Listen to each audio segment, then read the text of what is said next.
Truckers, what's the scariest thing you have experienced on the road? Story 1.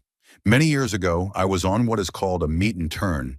This is where a driver that is domiciled out of one city will drive a load halfway to its destination, while a driver domiciled out of that destination will drive halfway with a load that is destined for my city.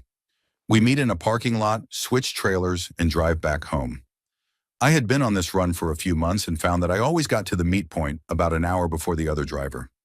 It was a dark and empty dirt lot at about 3 in the morning, so I would stretch out across the seat and take a short nap. One night, about 10 minutes into my nap, I was awakened by a barking dog. I tried to ignore it, but it carried on for several minutes and got louder as the dog got closer. Soon it became apparent that the dog was right outside of my truck barking at me. Either this dog was trying to alert me to something important, or he was just being a major nuisance, and I would need to scare him off. It is important to note that the barking had been going on for a good 10 minutes at this point, so I sat up and looked out my window. Standing there mere inches on the other side of the glass was a man of about 35 years old. He was a large fellow, and he was barking at me. His eyes were wild, and he was frothing at the mouth a little, and the scene really held my full attention for a moment. The sheer creepiness of this struck me. Gently and making an absolute minimum of sudden movements, I reached down, started my truck, and slowly pulled away. He chased me, much like you might expect an angry dog to do, barking the entire time. Needless to say, it completely ruined my ability to take peaceful power naps from then on. Story 2. My mom is a trucker, and this is her story. She was driving through Arizona when she saw what she thought were leaves blowing across the road in the distance. This puzzled her since there are mostly pine trees in northern Arizona. When she finally got to the leaves, she realized that they were migrating tarantulas. Thousands of them. There were so many that her truck was sliding on their crushed bodies, so she had to slow down. She stopped at the first truck stop and told her co-driver to fuel up, since he was sleeping at the time, because she was not going to step foot outside after what she had just seen.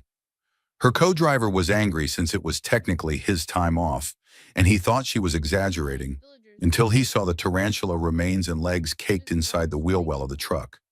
She also outran a tornado in the Midwest. She was about to pull over and take cover until she saw another big rig that was parked on the side of the road get tossed a couple hundred yards like a toy. She called me and told me that she thought she was going to die and wanted her last words to be that she loved me. She pulled off the freeway and got to a Walmart where she ran into the basement where all the staff and customers were taking shelter. After the tornado passed, they stepped out of the basement and into daylight because the Walmart was destroyed. She has many stories like this. Trucking is 90% boredom and 10% moments of absolute chaos like this.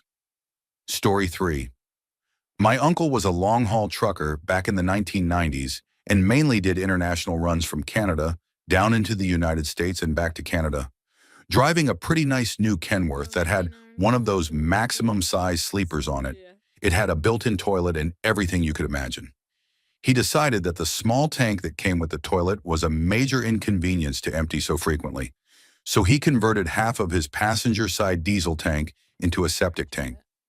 A few weeks after converting his tank, he happened to pull in at a truck stop somewhere in the States and parked for the night after driving longer than he should have. When he woke up at 5 in the morning, with the dawn just starting to brighten the sky, he climbed out and saw something beside his truck that still makes him laugh every time he tells a story.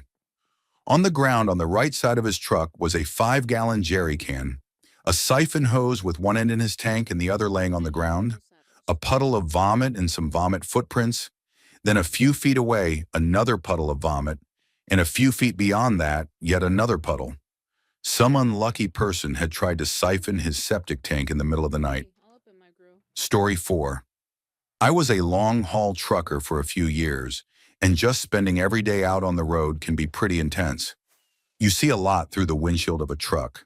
Many people naturally assume that truckers are male, and I learned that some people behave in very inappropriate ways when they realize a woman is driving the truck. The images that stay with me the most, though, are the dead people you see. There was a bad accident one night in Chicago, and it was late, rainy, and on the interstate near Wrigley Field, and I could see the flashing lights in the opposing lane. I usually avoid looking because I do not want to see other people's misfortune, but this time I did. There was a dead family lying broken on the road, and the first responders were mostly standing around waiting for the coroner to arrive. I can still picture the flashing lights in the rain and the small dead baby lying 30 feet away from its parents, and I wish I had never looked. Another time, again near Chicago, probably around Gary, I saw what appeared to be an impaired driver in an expensive car driving erratically on the interstate. I called the police and gave them the mile marker so they could try to stop it. I lost sight of the car as it sped off, but a few miles down the road it was flipped over on the other side of the freeway and engulfed in flames.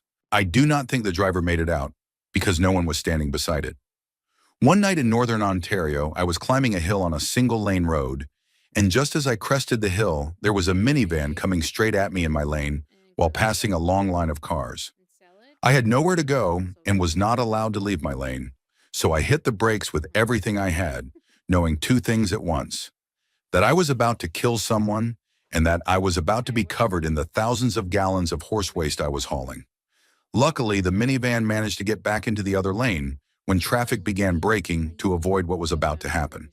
Those are the moments I remember, nearly dying in accidents and nearly killing people who do not understand how long it takes for a truck to stop. There are good days in trucking, but the bad ones are the reason I eventually quit. Story 5. While eating at a truck stop at 3 in the morning, two armed men wearing ski masks burst into the place and demanded that everyone hand over their wallets. Experience as a trucker had taught me to always be prepared, and on that particular night I was carrying a legally owned compact firearm. I was on a long haul from Indianapolis to Dallas, and I was in no mood to have my night disrupted. I had ordered steak and eggs, but it had not come out yet, and I was extremely hungry because my wife had not packed food for me before I left on the trip. She usually packs my meals, but the previous time she had packed me a fiber bar, and I had yelled at her for it. I did not realize it was a fiber bar and ate it thinking it was a granola bar.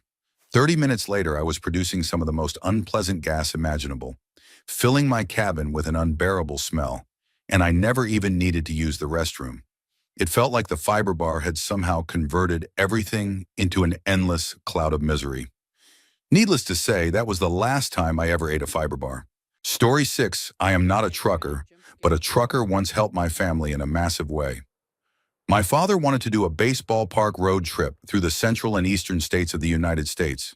He created a binder filled with driving directions, hotel confirmations, ticket stubs, city attractions, and more, and it was incredibly detailed. We stopped at a truck stop for food and a short rest, and while organizing the trunk, we placed the binder on top of the car because we did not want to put it on the ground. Unfortunately, we forgot it there, closed everything up, and drove away with the binder still on the roof.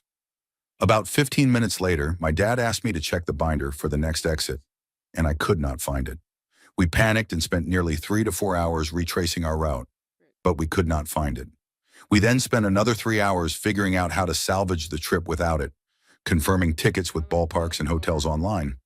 What we did not know was that a trucker had spotted the binder on the side of the road, pulled over, realized exactly what it was, and understood how important it must be. He delayed his route and called everywhere trying to find us. And even after he could not delay any longer, he continued checking with the places he had contacted for the next 3 days while on the road. He eventually left the binder at the truck stop restaurant, the only building there besides a rundown motel. A woman working at the restaurant finally managed to contact us and had the binder mailed to our home with a note from the driver that said it looked like a great trip, and he was sorry he could not get it back to us sooner. My dad still laughs about it to this day. That driver remains the kindest stranger we have ever encountered. Story 7. I am not a trucker, but I was hitchhiking, and this happened at a Love's truck stop in Texas.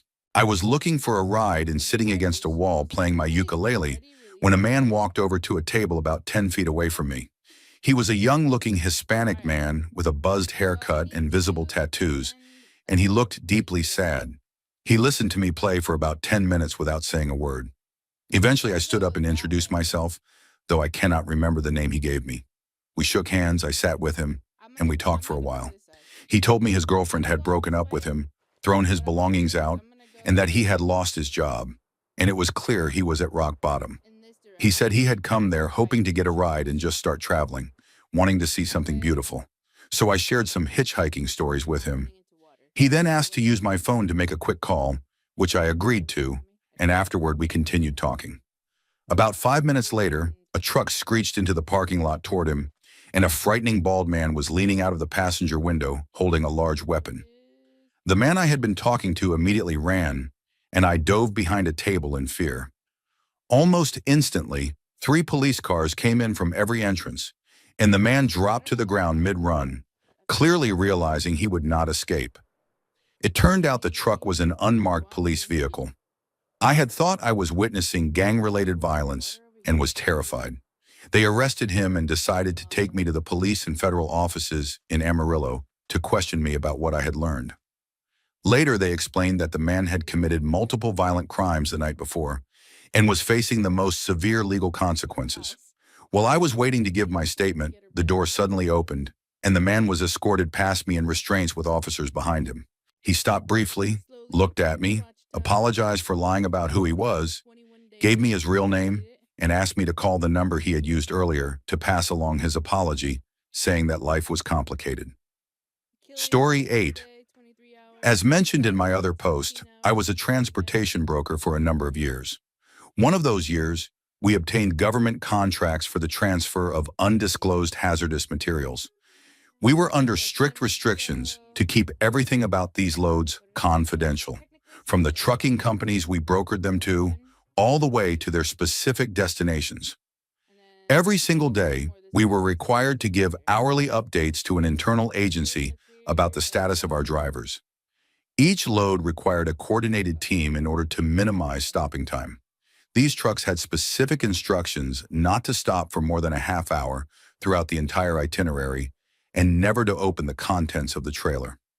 Their location was constantly monitored by a global positioning system paired with a timer to ensure these conditions were met. We had completed many of these contracted loads without any notable issues. However, one day proved very different. On that day, one of our drivers was stopped by the Department of Transportation. The officer demanded that the driver open the trailer to reveal the unidentified contents. Our driver cited the contract with our client, explaining that the trailer could not be opened under any circumstances. The officer persisted and broke the electronic seal himself.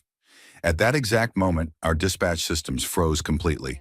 To the officer's surprise, the trailer contained Tomahawk missiles used by the Department of Defense. 2 Apache helicopters were immediately dispatched from the nearest Air Force base, and the officer was taken into custody, though he was later released. It turns out that the transportation of contents like this is far more common than most people realize. And because they are concealed inside a standard dry van trailer, the general public remains completely unaware. Story 9. I have a few shorter stories, so I will put them together here. I was deadheading, meaning driving with an empty trailer, to a pickup in upstate New York in the middle of winter with tires that were barely legal. I was climbing a hill when the truck kept slowing down until it was no longer making forward progress, even though the wheels were still turning, and when I hit the brakes, I slid backward down the hill about 10 feet. I had no tire chains, no cellular reception, and my satellite communication system had no signal, so I finally dropped the truck into first gear and slowly crawled up the hill, which took about 10 minutes but felt much longer, before I crested and continued on. Another time, I was driving around Oklahoma City when a severe storm blew in. I was with my trainer and nearing the end of my driving hours, and there were reports of funnel clouds about 2 miles north of us. So I called back to wake him and told him I was not stopping until we cleared the worst of the storm, regulations aside, and he agreed with my judgment. During a major ice storm in the Midwest in early 2009, I drove all day without being able to exceed 45 miles per hour until I reached a 3-lane interstate that had been cleared and where traffic was moving at full speed. I was about 4 truck lengths behind another truck when he braked hard. And when I hit my brakes, nothing happened because I was on black ice, forcing me to weave within my lane until I crossed the lane lines and finally found traction, during which I sideswiped a Penske moving truck, though thankfully no one was injured and the damage was minimal. In the mountains of Pennsylvania during winter, still using those same terrible tires, I crested a hill and began descending when a car that had passed me pulled directly in front of me, and despite braking, I could not slow enough on the slushy road, forcing me into the left lane where I passed the car even while braking. And at the bottom, I hit a deep slush pile that caused my drive tires to slide out until I corrected and straightened the truck, after which the car backed far away. I was also driving from Texas into Louisiana as a hurricane was approaching, tasked with picking up the final load from a paper plant before it shut down. And aside from emergency vehicles, I was the only one heading east while westbound lanes were packed, making it feel surreal. After loading, I hurried back toward Texas, and while talking to my father about the experience, a pickup truck cut me off to turn into a Walmart, forcing me to slam the brakes and hear the 6,000-pound paper rolls slam forward inside the trailer. At a truck stop, I discovered my drive axles were overloaded at more than 50,000 pounds, well over the legal limit of 34,000. And since I could not return to the plant, my company hired a heavy tow service with a winch truck to reposition the load. My first solo load was a shipment of beer from Ohio into West Virginia, and without a global positioning system and with poor directions from my company, I unknowingly hauled a load that was overweight by several thousand pounds. Despite raising concerns, I was told there were no weigh stations along the route and to proceed, and as a new driver I did. The route followed a winding state highway with tight curves, switchbacks, and steep hills, and at one point I saw in my mirror that the outer tire of my trailer was hanging about 8 inches from the edge of a ravine. And by the time I reached my destination, my hands were cramped from gripping the wheel, and my left leg was sore from constant shifting. Story 10. This happened to me when I was 15 years old. My dad ran a wrecker service for over-the-road truckers, and late one night we got a call that a truck had run off the road and struck a tree about 20 miles south of town. My dad and I fired up the wrecker and headed south. And when we arrived on scene, the truck and trailer had gone off the right side of the road and hit a tree head-on. One of those massive oak trees that had probably been there for 100 years.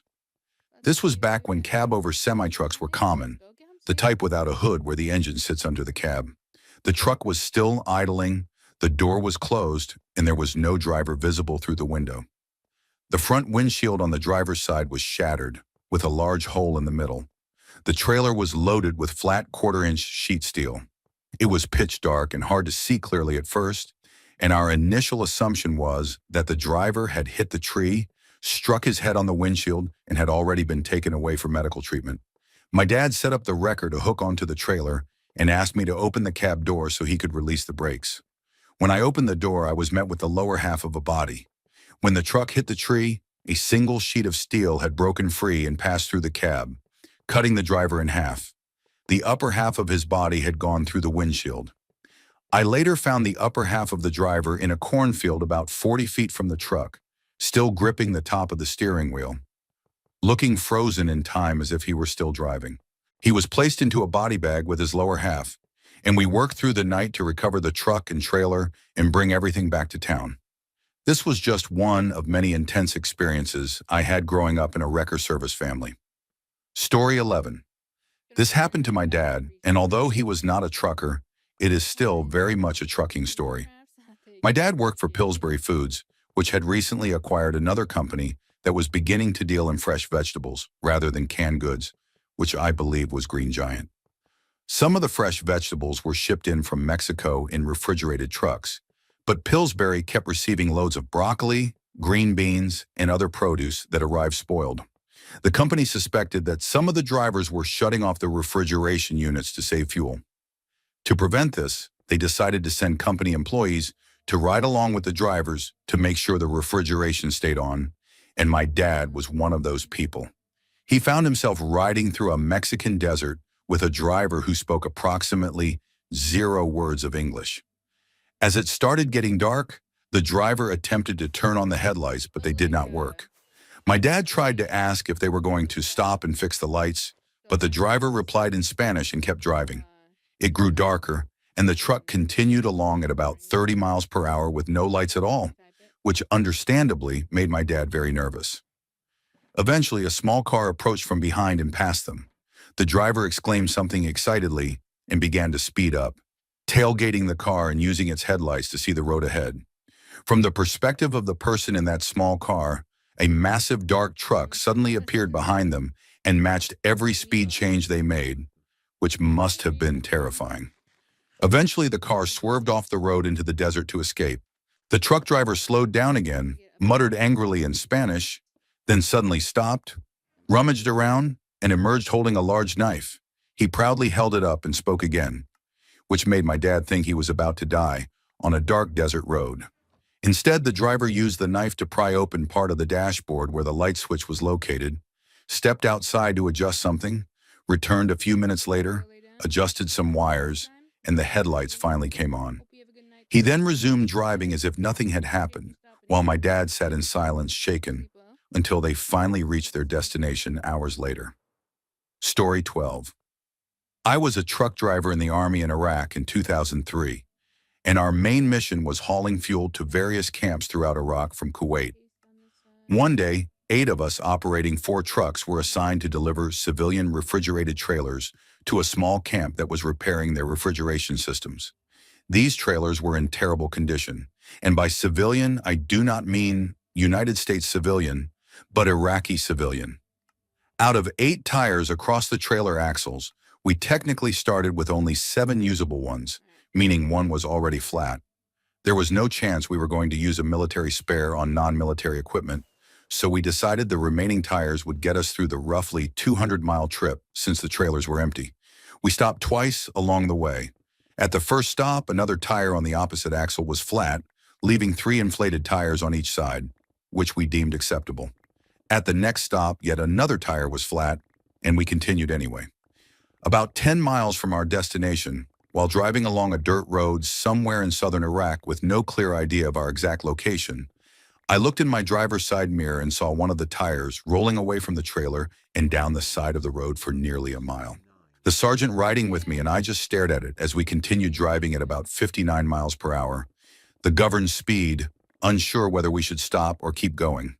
We kept driving and silently said goodbye to that tire. When we arrived at the small camp and dropped the trailers, we did a final walk around and could hear air hissing from yet another tire slowly deflating. By the end, the trailer had one good tire on one axle and one on the other side, with the missing tire completely gone. We did not care, left everything as it was, and got out of there as fast as possible. Story 13. My dad sometimes drives a WPS shipping truck out of state, and he has a few stories, but this one has always stuck with me. One night while he was driving back, he heard a loud thud that sounded like it came from the front of the truck. He pulled over and discovered that he had hit a massive owl and that it was lodged in the grill, and to his surprise, the owl was still alive. This happened around 12 at night, so my dad came up with what he thought was a good idea and carefully buckled the owl into the passenger seat. For the first hour, the owl was unconscious, but around 1 in the morning, my dad heard the seatbelt shift, turned his head, and saw one very angry owl staring straight at him. One of the owl's eyes was hanging out, and it seemed fully aware that my dad was responsible. My dad then noticed the owl's talons and realized they could have seriously injured him, but the owl stayed put, probably because it was badly hurt. They shared a long, awkward drive until my dad pulled into the next gas station and called the police. Since he was close to a state border, it took a while for the authorities to decide which department was responsible for handling the owl. After that night, my dad gained a whole new level of respect for owls. Story 14, I am not a trucker, but I owe a huge thank you to many of you, and this is a strange story to go with it. When I was about 12 years old, my mom and I were driving from Texas to Seattle in late October, taking the northern route through Colorado and Utah. We stopped at a state park in the southern Colorado to rest during the day because my mom preferred driving at night, and we were almost the only people there. While we were eating, a man on a bicycle rode past us and stared in a way that gave us both a terrible feeling. Later that day, we laid down in the car to sleep before getting back on the road, with me in the back seat alongside my boxer and my mom in the front seat. Suddenly, my dog let out a deep growl, and her hair stood straight up, which terrified me, so I reached for my shotgun and chambered around. At that moment, my mom asked if I was awake, and I told her I definitely was. And when she asked if I wanted to leave, I immediately agreed. We packed up as fast as we could, with me holding the shotgun and my growling dog while my mom gathered everything. And even though we could not see anyone, we could clearly sense that something was wrong. We left and drove to Moab, Utah, where we stopped at a truck stop for the night. The next morning at breakfast, we started talking to a truck driver and told him what had happened. And he told us not to worry and said he would watch out for us on the road. He did, and so did several other truckers, staying near us for 2 states, with one taking over when another had to split off. For the rest of the trip, we stayed at truck stops, and I will always believe that truckers are some of the best people out there. Story 15. I had just finished a 12-hour drive from Pennsylvania to Michigan, delivered the timber I was hauling, and was paid in cash up front. As I was heading back to my truck, 2 young men approached me with their hands hidden behind their backs or in their pockets, which immediately made me uneasy. I hurried into my truck, opened the dashboard, and took out my .357 revolver. The 2 men came up to my window and pushed a gun inside, and I completely panicked. I screamed threats and profanity at the top of my lungs, and they ran behind my truck. In a moment of very poor judgment, I got out to chase them. And before I could even fully step onto the ground, I heard gunshots. I ducked and fell the rest of the way down, clearly hearing 2 shots from the same gun followed by several more. I returned fire from a crouched position with my back against the truck, one hand shielding my face and the other pointed toward my attackers. I only remember pulling the trigger once, but there were 4 of my shell casings on the ground and one very young man lying motionless. The other ran away as soon as he saw what had happened. The police arrived within about 20 to 30 seconds, likely hearing the shots, and they cuffed me, placed me in the back of a patrol car, and spoke with me. I later drove 8 to 9 hours back home, crying the entire way, but grateful that I was not hurt because I have a family who depends on me. And I know I would go through it all again if it meant being there for them. Story 16. I was driving a truck in northern Wyoming during the dead of winter while working for a moving company, which meant we often left the main highways to make door-to-door deliveries. As I drove along a stretch of icy road, I saw deer in the distance but not close to the roadway.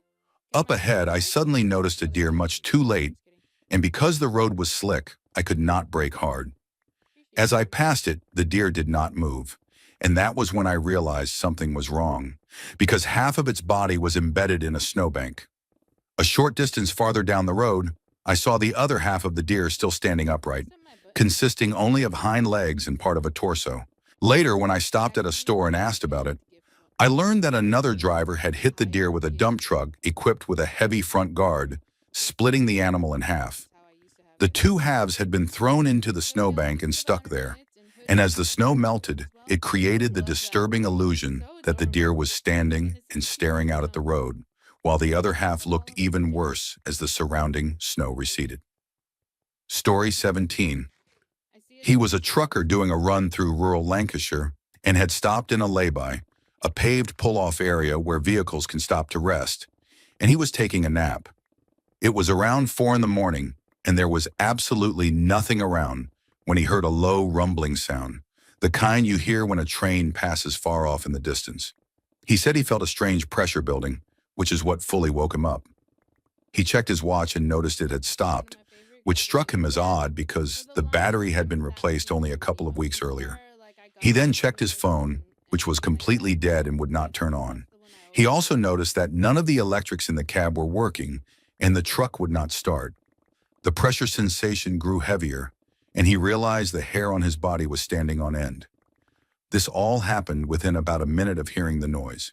He looked down the dual carriageway through the windshield, which was lit by streetlights, then checked his wing mirror and saw the streetlights behind him switching off one by one, moving rapidly toward his position. He said something shot over the top of the truck and continued down the road with the lights going dark in its wake. Aside from the faint rumbling, everything was unnaturally silent for how close it felt. He had to wait quite a long time before the truck's electronics suddenly came back to life, and everything worked again. He later dismissed it as some sort of military aircraft, since it happened near a known military testing area, and there had been other strange incidents in the area that were later explained as experimental tests, including one event involving silent white flashes across the sky that frightened many people. I am inclined to agree with him, especially since I have personally seen unusual light formations in the sky in that same area while driving with my mother, who witnessed them as well. Story 18, I am not a trucker, but I have a deeply unsettling story involving a tow truck driver who gave me a ride home that lasted more than 3 hours. I was traveling from Dayton, Ohio to a show in Cleveland, and about 30 minutes from my destination, my car broke down. I was 16 at the time, knew nothing about cars, and relied heavily on my parents, so I called my dad and had him arrange for roadside assistance. After waiting about an hour, the tow truck arrived and I felt relieved, thinking I would finally get home after all the stress. That relief did not last. At first, the driver seemed like nothing more than an odd, socially awkward man, but things quickly became uncomfortable. As soon as I got into the truck, he asked why I was alone and whether anyone would be looking for me, which struck me as a strange question, but I answered anyway to avoid tension. It was around 7 in the evening when he picked me up, and about 30 minutes into the drive, he asked if I wanted to stop for food, which I agreed to. While standing in line, I could feel him staring at me, and when I glanced back, I saw him watching me in a way that made me extremely uneasy. I returned to the truck and stayed quiet, hoping the ride would end soon. After a long silence, he made a disturbing comment that left me feeling threatened, and although I tried to laugh it off, he then took out a large pocket knife and held it near the steering wheel, examining it calmly. Wanting to change the subject, I asked if he had any interesting stories from his job, and he told me one that oddly reassured me for a moment. Later, he pulled out his phone and asked if I wanted to see something, and when I agreed, he told me to move closer so he could show me. As soon as I did, he put his arm around me, claiming it was easier that way. He proceeded to show me extremely disturbing videos that left me shaken, and he reacted with unsettling laughter when I said they were not funny. When we finally neared my hometown and I mentioned I was going to my father's house, his demeanor changed instantly. He pulled over about 10 minutes from my home, unloaded my car, and told me that was as far as he was going. He then drove away, leaving me alone on the roadside. My phone was dead, so I walked the rest of the way home. When I arrived, my dad asked where I had been and who brought me back, and after I told him everything, he informed me that the tow company had already called him because the driver reported that I was not present when he arrived to pick me up. Story 19. I finally made an account just to share this one. My ex-husband was a trucker for several years, and this is my favorite story of his. Mike had just picked up a load and pulled into a tiny truck stop to grab something to eat and maybe get some sleep. He had been parked for about 10 minutes when he heard a knock on the driver's side door. Outside the truck stood the most disheveled woman he had ever seen, staring up at him and immediately launching into her routine. She greeted him by commenting on his long dreadlocks and asked if he could lend her a couple of dollars for food, claiming her car had broken down and she was trying to get a ride, adding that he looked nice and asking him to help her out. Mike went into the back of the cab, pulled out a bowl of instant ramen noodles and handed it to her, telling her that was all he had. She stared at the ramen like it came from another planet, then smiled weakly and walked away. He finally settled in and managed to sleep for a few hours before another knock woke him up. It was the same woman again, asking for money for food and claiming she had children waiting in her car. Mike told her he had nothing and rolled up the window. About 10 minutes later, he watched her sprint across the parking lot, jump into the back seat of a car, and speed away just as a couple of police cars started circling the lot looking for her. He got a few more hours of sleep, then in the early hours of the morning pulled out and drove about 20 miles before stopping again to grab something to eat. He got his coffee and donuts, sat back in the truck, and heard a knock on the door. When he rolled down the window, he heard the familiar voice greet him again, recognized his dreadlocks, and asked for money. He did not stick around after that. Story 20. My dad is an owner-operator. About 2 years ago, he was on a run from New Jersey to California when his truck's turbo pipe failed, forcing him to pull over on the shoulder of Interstate 40 in the middle of nowhere in Arizona, where he was stuck for 2 days. He contacted roadside assistance and was told the damage was worse than it looked. Luckily, he had filled his diesel tanks about 30 miles earlier and had a Thermo King generator on his 2005 Kenworth Model T2000. My father is a Sikh who wears a turban and keeps a beard, and he is deeply religious and respectful, always carrying a khanda, the Sikh symbol much like a cross for Christians. A passing truck noticed he was Sikh as well, contacted him over the citizen band radio, and brought him a meal and some snacks. During this time, my dad also contacted a local state trooper who checked on him periodically. The scariest moment came on the second night. Traffic passed only every 15 minutes or so, and while my dad was doing his evening prayers, he heard howling. He opened the sleeper window and realized there was more than one howl, and they were getting closer. Looking out the right window, he saw 3 coyotes about 20 yards from the truck. He called the trooper, who said he would be there in 10 minutes. Terrified, my dad continued praying as the situation worsened, with the coyotes circling the front of the truck, attempting to jump onto the hood and scratching along the sleeper. Unsure what else to do, my dad began honking the horn repeatedly, which caused them to back off slightly. When the police arrived, they deployed loud deterrents, and the coyotes ran away. My dad immediately called us to tell us what had happened, and we were shaken by the whole incident.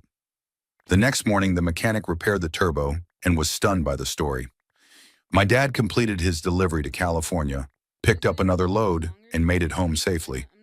Every time he passes that stretch of road, he remembers the officer who helped him, and every year he sends him a Christmas card. Story 21. It was around midnight when I was traveling north on Route 491 through New Mexico. Until 2003, this road had actually been Route 666, which many people believed was cursed, and the signs were frequently stolen, which eventually led to the name change. The highway also cuts through the Ute Indian Reservation, and between the time, the location, and the history, the setting alone felt unsettling.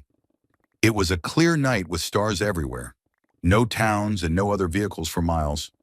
Suddenly, in the western sky, I saw an incredibly bright orange ball of light that rapidly expanded to a size far larger than the sun, with a texture that reminded me of close-up images of the sun itself.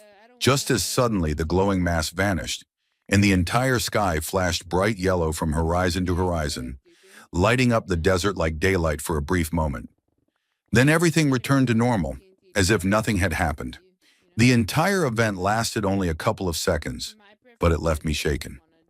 The next morning at a truck stop, I asked a few other drivers if they had seen anything unusual, but I only got confused looks. Later that day, I heard a radio report about a meteor burning up in the atmosphere the previous night, visible from as far south as New Mexico all the way up to Idaho. What I witnessed felt far stranger than a typical meteor, so the only explanation that makes sense to me is that I may have seen some kind of atmospheric reflection caused by the object breaking apart. I am still not sure, but it is the only explanation that seems plausible. Story 22. As a man who has reached the ripe old age of 48, I can promise I have seen some unbelievable things, but this one still takes the top spot. I was sitting out front of a truck stop back in the mid-1980s on a park bench next to a guy who had a large Rottweiler-type dog on a leash. I tried making small talk, but he was a miserable person, so we sat in silence for a few minutes until the most unexpected thing I have ever witnessed happened right in front of us. A large 18-wheeler pulled in without a trailer and parked out front like a regular car, and sitting in the cab with the driver was a small monkey, the kind usually associated with organ grinders, possibly a rhesus monkey. The dog immediately noticed the monkey and went absolutely insane, lunging at the end of the leash and barking nonstop, making a massive scene. The driver was clearly annoyed, but the monkey was something else entirely, pacing back and forth across the dashboard without ever taking its eyes off the dog, looking intensely aggressive. The driver opened one of those small triangular smoker windows and shouted at the dog's owner to call his dog off because it was upsetting his monkey. The man laughed and refused, insisting his dog was not bothering anyone, despite the fact that the barking had been nonstop. The driver then warned him that if he did not control the dog, he would let the monkey loose. The man laughed again and said his dog would eat the monkey alive. At that point, the driver reached into the glove compartment, pulled out one of those tiny souvenir baseball bats, and placed it into the monkey's hand. The monkey immediately tried forcing itself through the small window, eyes locked on the dog. The driver gave one final warning, and the man responded by letting his dog off the leash. What followed was chaos. The dog jumped at the window, the monkey screamed back, and when the driver rolled down the main window, The monkey launched itself out. In an instant, it was on the dog's back, feet tangled in its fur, one hand gripping an ear, and the other swinging the bat down repeatedly with loud, solid impacts. The dog panicked almost immediately and bolted at full speed, tearing across the ground and throwing dirt and grass into the air as it ran, with the monkey still clinging to it and striking the entire time. The dog's owner started acting like he wanted to fight, but several people stepped in to stop it. A few minutes later, the monkey trotted back calmly, still holding the bat, and leapt back into the open truck window to wait for its driver, who had gone inside the store. The dog's owner ran off trying to find his dog, and I never found out if he did.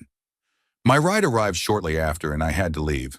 But I know I will never see anything that shocking or surreal again, and I still feel strangely lucky to have witnessed it. Story 23. One time my dad was driving his semi somewhere out west when a heavy rainstorm hit so hard that visibility dropped to almost nothing. He pulled over to the side of the road and waited for the rain to ease before continuing. While he was stopped, he saw a sports car drive past carrying 4 college-age kids who were likely heading back from a weekend at the lake. Not far behind them, a dump truck came through going far too fast for its size and for the weather conditions. When the rain finally let up enough for my dad to continue, he drove on and about a mile later came upon a horrific accident. It appeared the sports car had slowed down and the dump truck plowed straight into it. My dad and a few others stopped to help, but it was already too late. The 2 people in the back seat died instantly. One of the front passengers later died at the hospital, and the remaining survivor lost both legs because the impact forced him into the dashboard with devastating force. The scene was extremely violent, and my dad could not sleep for a week afterward. When the police arrived, a state trooper assessed the wreckage, then walked over to the dump truck driver, who was completely unharmed, and punched him in the face. No one objected. Another accident my dad told me about involved a recreational vehicle that went over a guardrail and down a cliff roughly 30 feet. An elderly couple and their adult son, who had developmental disabilities, were traveling when the father suffered a heart attack while driving and lost control.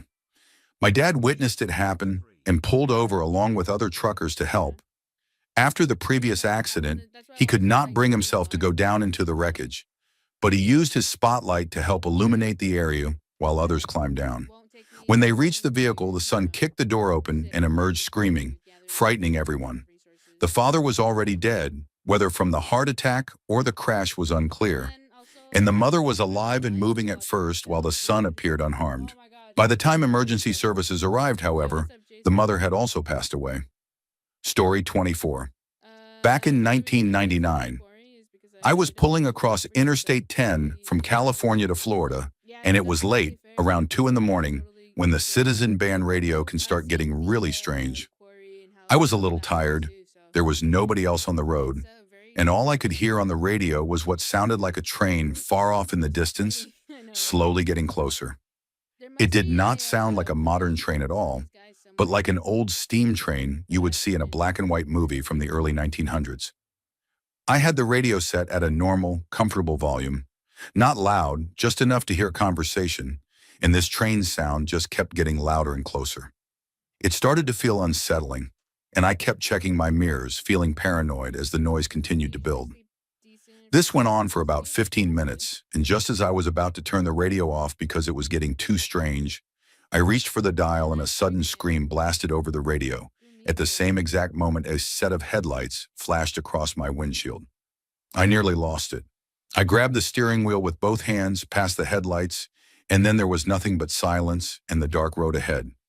I kept driving for about half an hour before pulling into a rest stop. When I parked, out of habit, I reached to turn off the radio, and that same scream came through again. I got out of the cab, checked my trailer, climbed back in, checked the sleeper, locked the doors, and stayed awake for about an hour, covered in goosebumps and listening for any sound. Story 25. I am not a trucker, but I witnessed an absolutely horrific wreck when I was a kid.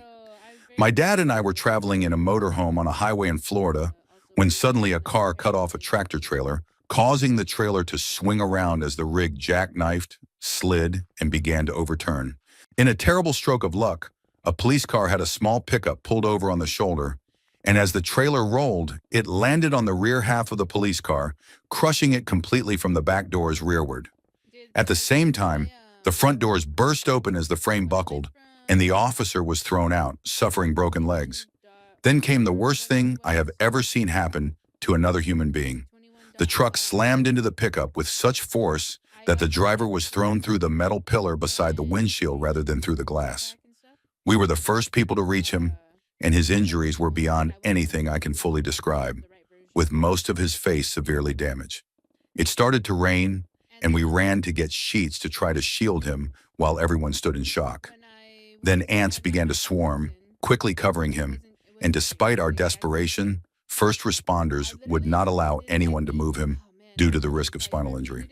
I was around 12 years old and could not understand why I was not allowed to help. To this day, it remains the worst thing I have ever witnessed. The truck driver was completely unharmed, and I never learned whether the pickup driver survived.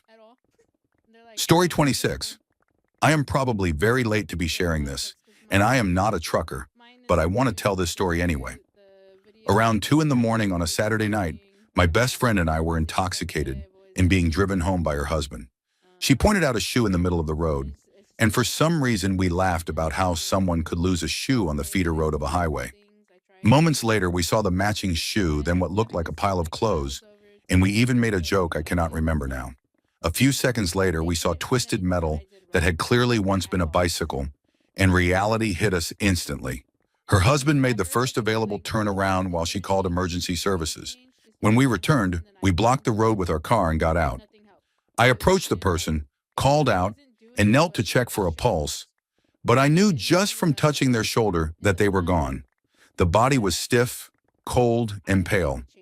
I completely lost control emotionally, screaming into the night and asking how someone could do this, why no one stopped to help, and how so many people could drive past without even calling for assistance. Even now, the memory still feels overwhelming. Story 27. I am not a trucker, but I had a deeply disturbing experience at a rest stop. It was about 3 in the morning, and I was driving while struggling to stay awake. So I pulled into a rest area to use the restroom and wake myself up. When I entered the men's room, there were 2 other men inside, one washing his hands and the other standing oddly near the urinals. I was exhausted and did not question it, so I walked to one of several open urinals. Shortly after, the man moved to the urinal beside me, and again I did not fully register how strange it was. When the other man finished and left, I noticed unsettling movement beside me and realized the man was behaving in a clearly inappropriate way. I was trapped mid-moment, staring straight at the wall, overwhelmed with anxiety as he attempted to draw my attention. I focused on finishing as quickly as possible, secured my clothing, and rushed out of the restroom. I was very much awake after that and did not stop again for a long time. Story 28. I am not a trucker and my memory's a bit hazy, but this is the only real experience I have ever had involving a trucker. I was driving on Interstate 5 near Livermore, California, around 2 in the morning, heading home from San Francisco after a concert my friend and I had attended. I was driving a 1994 Chevrolet Camaro Model Z28 when the temperature gauge suddenly spiked into the danger zone, forcing me to pull over to figure out what was wrong. I stopped on the shoulder, popped the hood, and my friend, who was a bit mechanically inclined, figured out there was a coolant leak. It seemed like a simple fix, but we did not have the proper tools or enough fluid to make it to the next rest stop, which on the Altamont Pass is several miles away in either direction. While we were on the phone with another friend, a massive 18-wheeler pulled over in front of us, stopping about 100 feet away. The first person to jump out was a 6'6" African-American man whose voice sounded exactly like Ving Rhames when he asked if we needed help. After I explained the problem, he told us to wait a moment and walk back to his truck. When he returned, 2 companions climbed out with him, one of them a very small adult wearing a footed one-piece pajama suit, and the other a young child who could not have been older than 11, calmly eating a cube of cheese and holding a Teenage Mutant Ninja Turtles action figure. I was completely stunned by how surreal the situation was, and my disbelief only broke when the driver handed us enough coolant to get the car to the next rest stop. Once my friend and I reached the gas station and fixed the leak, we laughed for a very long time, and I have often wished I could find that driver again just to thank him properly. Story 29. I drive a freight truck for a ski resort, And I have seen some truly ridiculous things happen on that mountain, as if people completely forget how to drive safely once they are on a slope. One especially brutal blizzard day, I was riding a bus down the mountain after work when traffic came to a stop on the steepest section, which has about a 12% grade. The delay was caused by a low bed hauling a bulldozer that could not make it uphill despite chains. But that was not the real incident. While we were waiting, a pickup truck began sliding downhill toward us and crashed directly into the back of the bus, crushing its hood, though the bus itself was undamaged. A few minutes later, the bus driver stepped outside to inspect the damage and talk to the pickup driver, and shortly after that, I noticed the bus begin to creep downhill, slowly gaining speed. Without hesitation, I jumped into the driver's seat, applied the brakes, and turned the wheels toward the curb, bringing the bus safely to a stop. When the driver returned, he immediately scolded me, insisting that since the parking brake was engaged, pressing the brake pedal would have done nothing. I explained that the parking brake does not engage the front brakes and that applying the brake pedal increased friction while steering into the curb provided additional resistance. After a brief silence during which I returned the seat to him, he muttered that if the bus had started sliding sideways, there would have been nothing I could do. I responded that I held my air brake certification, was legally allowed to operate the bus, and that I was not going to sit still while a bus slid out of control down a mountain in a traffic jam. He apologized shortly after and has treated me with respect ever since. Story 30. My dad is a truck driver, and over the years he has told me countless strange stories from the road. On his regular runs between Nova Scotia and Toronto, he sometimes travels through places like Buffalo or down through the Carolinas. But one incident stands out more than the rest. Near Edmundston in New Brunswick, another driver was riding his bumper and attempting to pass him on a downhill stretch. Many companies govern their trucks to a maximum speed to meet regulations, and my dad's truck was limited to 110 kilometers per hour. Because he was hauling roughly 50,000 pounds downhill, his truck could exceed that speed, and the other driver ended up pacing him side by side. As they approached a highway merge, the other driver refused to slow down, forcing my dad closer and closer to the shoulder until he was only about 6 feet from a ditch. The other driver eventually passed, and my dad pulled into the next way station to calm down and check his truck. As he stepped out with his jacket, shoes, and logbook, he noticed one of his trailer doors was open. When he went around back to close it, he was suddenly struck in the head several times with a metal pole. He ran to a nearby fence and climbed over it as the attacker returned to his truck and drove off. My dad reported the incident to the scale operator, and the attacker was later caught near Montreal, charged with aggravated assault and sentenced to community service. Despite everything, my dad completed his run that week, and I have always admired him for that resilience. Story 31. I am a former local and regional truck driver who retired about 8 years ago, and my job was to pick up milk from individual farms and then either return to the garage or haul the load to a creamery about 200 miles away. One day, while finishing a stop and preparing to head to the next farm, freezing rain set in and turned the roads to ice. I had 2 possible routes, and the one beside me was the fastest, but it was all uphill and then continued with a slight grade after a right turn. As I drove with my window down, I suddenly heard complete silence, no spray from the tires at all.